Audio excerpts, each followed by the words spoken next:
I was kind of hooked from a young age, and I grew up showing. It was great because I was one of 4 kids, and my mom and I really bonded with the dogs. And so every weekend on Friday afternoons, I'd come home from school and we'd have the car all packed and we would go to whatever state we were going to for a dog show. And then we'd come back Sunday night and I'd go back to school and work with the dogs in the afternoon.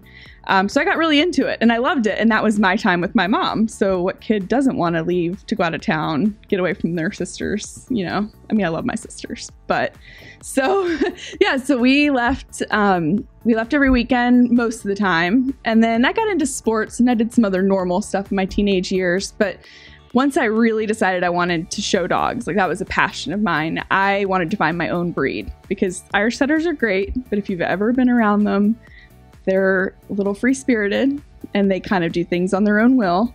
And I wanted a dog that was a little better than that. So I would go to shows and I'd stalk people. I'd watch the grooming. I'd watch the showing. And I figured out that I really wanted a Vizsla. My mom said my dog had to still be red. It had to fit with the color scheme.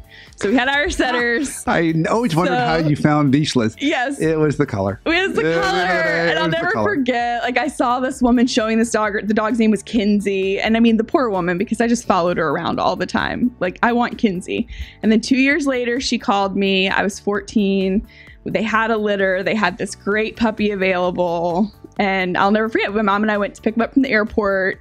And his name was Trader because I was going from Irish setters to a Vizsla. So I was a trader.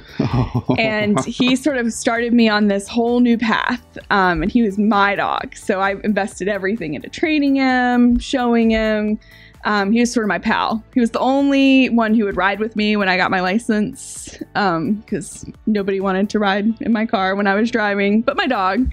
Yeah, so I had him, and then it got to the point where I was in high school and I'm trying to figure out what I want to do in life. And, you know, it's like, oh, I think I want to be a vet. You know, every kid wants to be a vet. And so my mom said, okay, well, you have to go work at a vet clinic. So I think I was 14